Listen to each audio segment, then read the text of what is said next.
ججز ہیں، ان کے جو ڈکٹم ہیں، جو ان کے پہلے فیصلے ہیں، وہی رولز کی یعنی ان کی روایات جو چلی آ رہی ہے، کسٹمز بھی ہیں، اور کسٹمز کو اگر کہیں ایشو آتا ہے، کسٹمز کی کہیں بات آتی ہے کہ یہ کہیں کہ کسی کے ساتھ تصادم ہو رہے ہیں، تو وہاں پہ وہ کلیریفائی کر دیا جاتا ہے، ان کے جو ہے نا وہ جوڈیشل سسٹم اس کو کلیریفائی کرتا ہے. یہاں پہ بھی ہے، یہی جوڈیشل سسٹم کا مقصد بھی یہی ہے کہ کانسٹیٹیوشن میں اگر کوئی مسئلہ آ رہا ہے، کوئی آپ کو لگ رہا ہے کہ کانسٹیٹیوشن کسی جگہ پہ غلط ہے، یا یہ آپ کے جو فنڈامنٹل رائٹس ہیں ان کے اگینسٹ آ رہا ہے کسی جگہ پہ، تو اس کو کلیریفائی کرنا یہاں پہ بھی جوڈیشری کا کام ہے، وہاں پر بھی ہے. وہاں پہ ذرا بہت بہترین طریقے سے ہو رہا ہے، یہاں پہ بھی ہو رہا ہے کسی حد تک، تو یہاں پہ بھی ہو رہا ہے. ٹھیک ہے. اچھا سر، اس میں ایک بات ہے کہ عام طور پہ ہم یہ سمجھتے ہیں کہ کوئی قانون جو ہے وہ آئین کے منافی اگر فرض کریں بناتے ہیں اور عدلیہ جو تشریح کرتی ہے تو وہ اس قانون کو نل اینڈ وائڈ قرار دے سکتی ہے کہ یہ تو کانسٹیٹیوشن کے خلاف ہے، لیکن دوسری طرف پارلیمنٹ کو یہ بھی اختیار ہے کہ وہ کانسٹیٹیوشن میں تبدیلی کر دے. تو اگر وہ کانسٹیٹیوشن میں تبدیلی کرتی ہے فرض کریں، تو کیا اس کی کسی امینڈمنٹ کو عدلیہ چیلنج کر سکتی ہے کہ آپ کی یہ امینڈمنٹ جو ہے یہ درست نہیں ہے، یا یہ آئین کے بنیادی ڈھانچے کے خلاف ہے، یا یہ بنیادی انسانی حقوق کے خلاف ہے، یہ کچھ کہہ سکتے ہیں؟ ان پوائنٹس کے اوپر ہو سکتا ہے جو یہ بنیادی انسانی حقوق کے خلاف ہے، یہ ایسے تھا، یہ آپ نے جو ہے نا مین کانسٹیٹیوشن کو چینج کر دیا ہے، یا یہ ایسی امینڈمنٹ ہے جو مین کانسٹیٹیوشن کو چینج کرنے کے لیے مطلب اس کا یہ شاخسانہ ہو سکتی ہے، ٹھیک ہے، یہ اس کا تو مقصد ہی ختم ہو گیا، یہ آپ کا مینڈیٹ نہیں ہے، یہ مینڈیٹ نہیں ہے. برکر یہ ہے کہ اتنی بات آپ کی بالکل ٹھیک تھی کہ جو پارلیمان ہوتی ہے برکر وہ سپریم ہوتی ہے، وہ عدلیہ سے بھی سپریم ہوتی ہے. اچھا، اسی نے ہی بنانا ہوتا ہے. آخر عدالتیں بھی تو ایک آئین کے تحت، اسی آئین کے تحت ہی کام کر رہی ہیں. اسی 175 سے ہم آگے پڑھیں گے، ان کی کانسٹیٹیوشن، ایون ان کی جو اختیار سماعت دیا ہے وہ بھی اسی آئین نے دیا. تو آئین جو ہے نا وہ برکر سے سپریم ہے، سپریم لا ہے. اچھا نہیں، ابھی آپ نے کہا پارلیمنٹ سپریم، اب آپ آئین سپریم کہہ رہے ہیں، یہ بڑی بحث ابھی آج کل چلتی بھی رہی ہے اصل میں نا. پارلیمنٹ سے مراد ہے کہ پارلیمنٹ نے ہی بنایا نا آئین. ٹھیک ہے، پارلیمنٹ نے ہی بنایا آئین، تو آئین کو اب سپریمیسی مطلب کہ اکول ٹو، مطلب کہ سیمز ٹو اکول ٹو، یہ ہم پارلیمنٹ نہیں کہیں گے کہ وہ اکول، وہ تھی سپریم. تو اس نے دیکھیں نا لا بنانے والا جو سپریم ہے، جس نے بتایا یہ ایسے کرے، یہ ایسے کرے، آپ بیسیکلی اس کے ساتھ کنیکٹ نہیں کر سکتے اس کو، نہ ہی آپ اس کو اس کے ساتھ متصادم بنا سکتے. لیکن وہ قانون بنانے میں بھی تو کچھ اصول ضوابط کی پابند ہے کہ نہیں ہے؟ تو اصل تو سپریم وہ اصول ضوابط ہوئے نا. یہ کانسیپٹ ہے ہمارا، جو ہم اسلامی جمہوریہ جو کہتے ہیں نا، یہ کانسیپٹ ہم لے کر آتے ہیں کہ ہم تابع ہیں، ہم ایسے آنکھیں بند کر کے بالکل جو ہے نا وہ شتر بے مہار نہیں ہیں، ہم بھی کسی کی چیز کے تابع ہیں. یہ فرق ہے ہمارے آئین میں اور باقی ملکوں کے آئین میں، ان کی جمہوریت. اچھا سر، دو قسم کی اسمبلیاں دیکھنے کو ہم سننے کو آتی ہیں، ایک قانون ساز اسمبلی، ایک آئین ساز اسمبلی. تو جیسے ویسے ہی کہہ دیا جاتا ہے، یا میرے ذہن میں ایک کنسیپٹ یہ ہے کہ شاید جنرل جو ہماری اسمبلی ہوتی ہے وہ قانون ساز اسمبلی ہوتی ہے، لیکن آئین ساز اسمبلی باقاعدہ اسپیشل اس کا عوام کو بتا کر کہ بھی آئین ساز اسمبلی کے لیے الیکشن ہو رہے ہیں، آپ آئین بنانے کے لیے اپنے نمائندے بھیجیں، اور پھر جو نمائندے آتے ہیں وہ آئین ساز اسمبلی کا اپنا ایک مینڈیٹ ہوتا ہے، وہ آئین بنا سکتی ہے جیسا کہ بنایا تھا.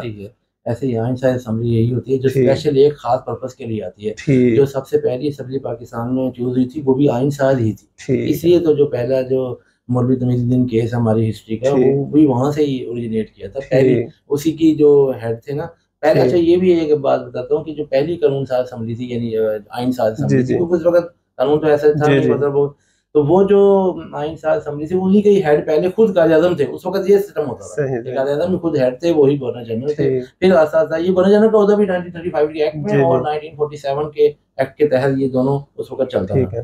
تو اس وقت وہی، کیونکہ مین مقصد آئین بنانا تھا. وہ تو انفارچونیٹ، یعنی کہ ایسا کہہ سکتے ہیں کہ کوئی عدالت اسمبلی سے یہ کہہ سکتی ہے کہ آپ کی جو فلاں امینڈمنٹ ہے یہ چونکہ آئین کے بنیادی ڈھانچے کو ہی چینج کرنے والی ہے، اور آپ چونکہ قانون ساز اسمبلی کے طور پر آئے ہوئے ہیں، آپ آئین ساز اسمبلی کے طور پر نہیں آئے ہوئے، لہٰذا یہ آپ کا مینڈیٹ نہیں ہے. ایسا پاسبل ہے؟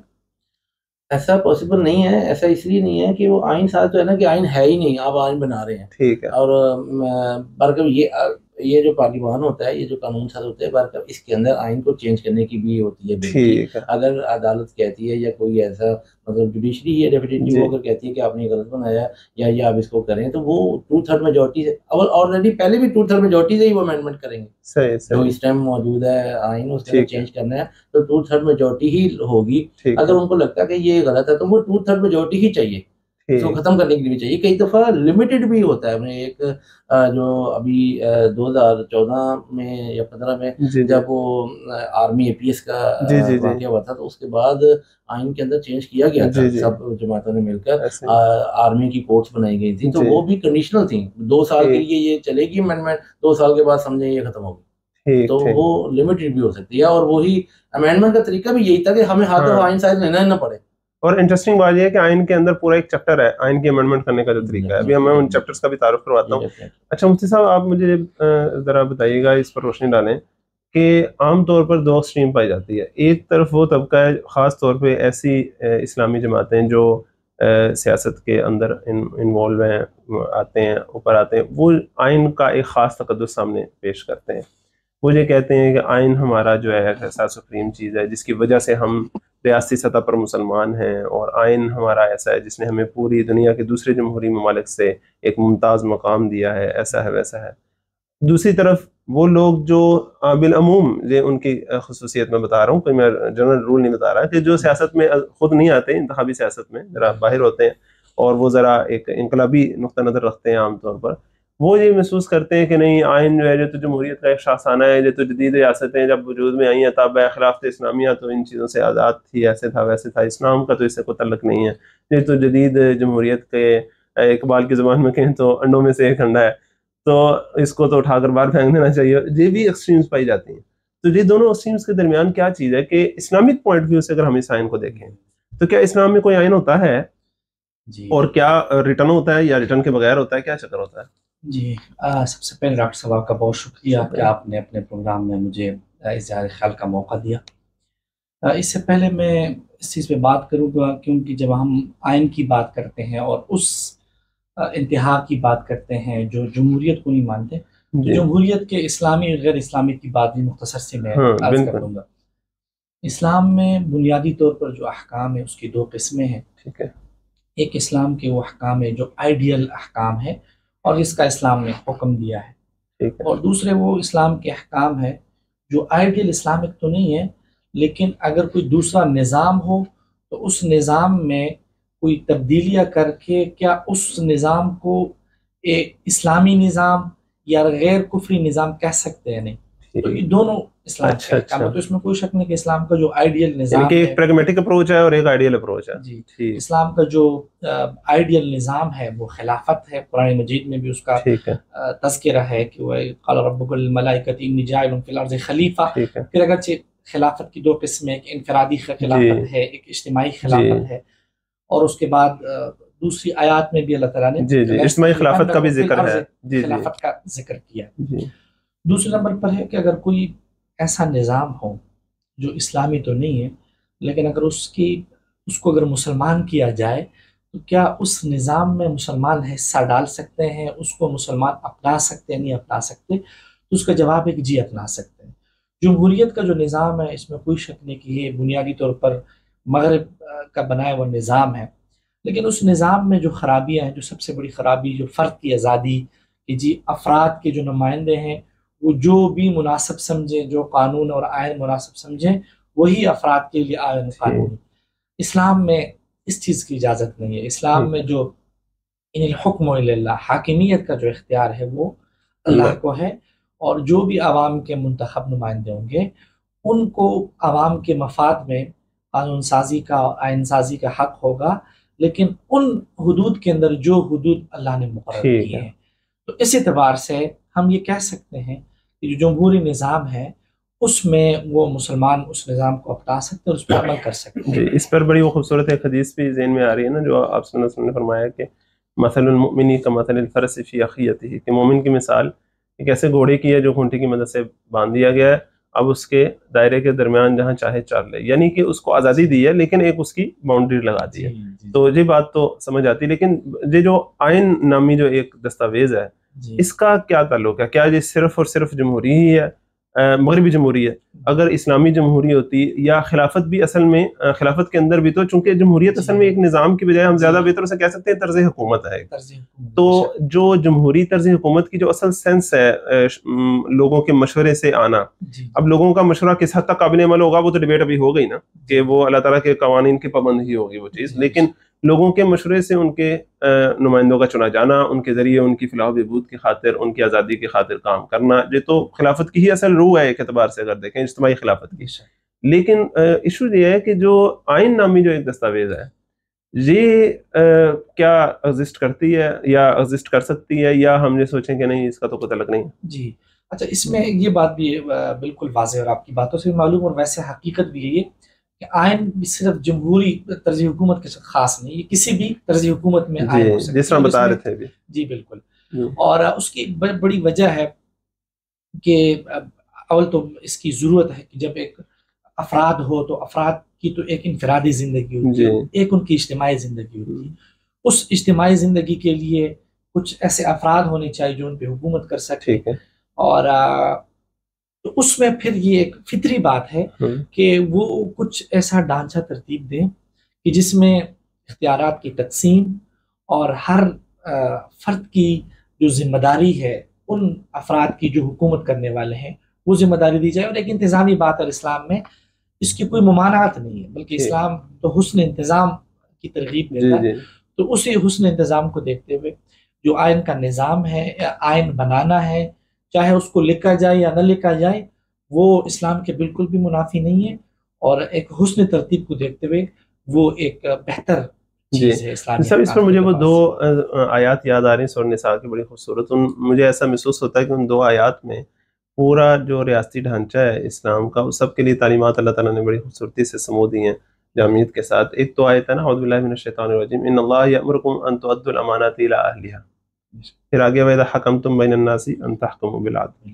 تو دوسرے الفاظ میں یہ انتظامیہ اور عدلیہ کے لیے بہترین ہدایت ہے کہ انتظامیہ کے لیے یہ ہے کہ جو بھی مناصب ہیں وہ اہلیت کی بنیاد پر، میرٹ کی بنیاد پر ہونا چاہیے. کوئی اقربا پروری، کوئی جسے کہتے ہیں جس طرح شترے مہار والی بات آپ نے کی کہ بس ایک فرد واحد کی دل میں جو آتا چلا جا رہا ہے وہ کر رہا ہے، وہ کسی قانون کا، کسی ضابطے کا پابند نہیں ہے. اس کی بجائے ایک میرٹ سسٹم، ایک میرٹوکریسی ہے پوری اس میں.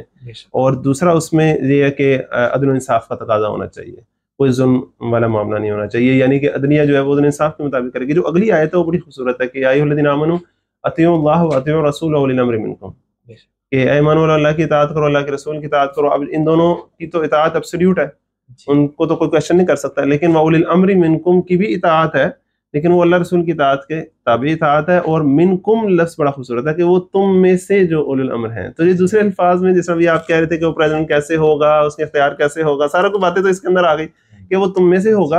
اور وہ امرہم شورا بینہم کا اصول پہلے ہی مکی قرآن میں آ چکا ہے. تو وہ تم میں سے ہوگا اور ان دو اطاعتوں کا پابند ہوگا، اور تم نے ان کی بات ماننی ہوگی، تم ان کے پابند ہوگے. تو پورا ایک خوبصورتی کے ساتھ اس کا سسٹم جو ہے وہ آ جاتا ہے. اور آگے فَإِن تَنَازَعْتُمْ فِي شَيْءٍ والی تفصیل بھی آتی ہے کہ اگر کوئی ایشو ہوتا ہے تو اس کو کیسے اللہ رسول کے معاملات کی طرف ہی واپس دیکھا جا سکتا ہے. تو ریٹن کانسٹیٹیوشن پر میں آخری بات آپ سے پوچھتا ہوں کہ جس طرح یو کے ہے، اب اس کا ریٹن کانسٹیٹیوشن نہیں ہے، ہمارا ریٹن کانسٹیٹیوشن ہے، امریکہ کا ریٹن کانسٹیٹیوشن ہے. مجھے اتنا تو اندازہ ہے کہ اسلام نے اس معاملے پر ہمیں نسبتاً آزاد چھوڑا ہے. اسلام ریاستی معاملات میں چند بنیادی آپ کو اصول و ضوابط دیتا ہے، اور پھر اجتماعی ضمیر اور شعور پر اور زمانے کے حالات اور واقعات پر چھوڑتا ہے کہ آپ کو جو فیزیبل آپ کو لگتا ہے امرہم شورا بینہم کے اصول کے مطابق، عدل و انصاف کے تقاضوں، میرٹ کے مطابق، اللہ رسول کے احکامات کی خلاف ورزی نہ کرتے ہوئے آپ اپنا کوئی ترتیب دے سکتے ہیں. یہ تو بالکل ایک نیچرل بات ہے. جس طرح آپ نے بتایا کوئی کمپنی بنانی ہے، کوئی ادارہ بنانا ہے پرائیویٹ، تو اب سارے پرائیویٹ اداروں کے جو کانسٹیٹیوشن ہے وہ سارے قرآن و حدیث میں دینا تو ضروری نہیں تھا نا، جنہوں نے اصول دیے کہ اس طرح کرنا ہے آپ نے کام. لیکن اسلام کی روح کے قریب کیا چیز ہے زیادہ، ریٹن کانسٹیٹیوشن یا اس کے علاوہ؟ جس طرح اگر میں آپ سے یہ پوچھوں کہ ایک ڈکٹیٹرشپ ہے اور ایک لوگوں کے مشورے سے ان کا حکمران کا چنا جانا ہے، ان دونوں میں سے اسلام کی روح کے زیادہ قریب کیا ہے، خلافت کے زیادہ قریب کیا ہے؟ تو نیچرل آنسر ہوگا کہ لوگوں کی رائے سے ان کا حکمران چنا جانا زیادہ اسلام کی روح کے مطابق ہے. تو اس طرح جی ریٹن اور ان ریٹن میں سے کیا چیز زیادہ روح کے قریب آپ محسوس کرتے ہیں؟ جی اول تو اس میں جس طرح آپ نے فرمایا کہ اسلام نے جو مباحات کا دائرہ کھلا چھوڑ دیا، وہ وقت کے جو دانشور ہیں، جو علماء ہیں، جو حضرات ہیں، ان پہ چھوڑ دیا. اور اس میں آئین کو تحریر کرنا یا نہ کرنا، جواز اور عدم جواز کے اعتبار سے اسلام میں کوئی ایشو نہیں ہے، طرف کو متعین نہیں کیا ہے. لیکن اگر ہم بہتری کے حوالے سے دیکھیں کہ بہتر کیا ہے، تو جس قسم کے حالات ہیں اور جس قسم کے ہمارے ہاں ہم دیکھ رہے ہیں کہ تحریری آئین موجود ہو تو اس میں بھی ہم لوگ تلاش کرتے ہیں. تو اسلام کا جو روح جو معاملات میں ہمیں قرآن نے کہا ہے کہ یا ایھا آمنوا اذا تداینتم بدین الی اجل مسمى فاکتبوہ، کہ جب بھی تم کوئی ایسا معاملہ کرو تو اس کو لکھو.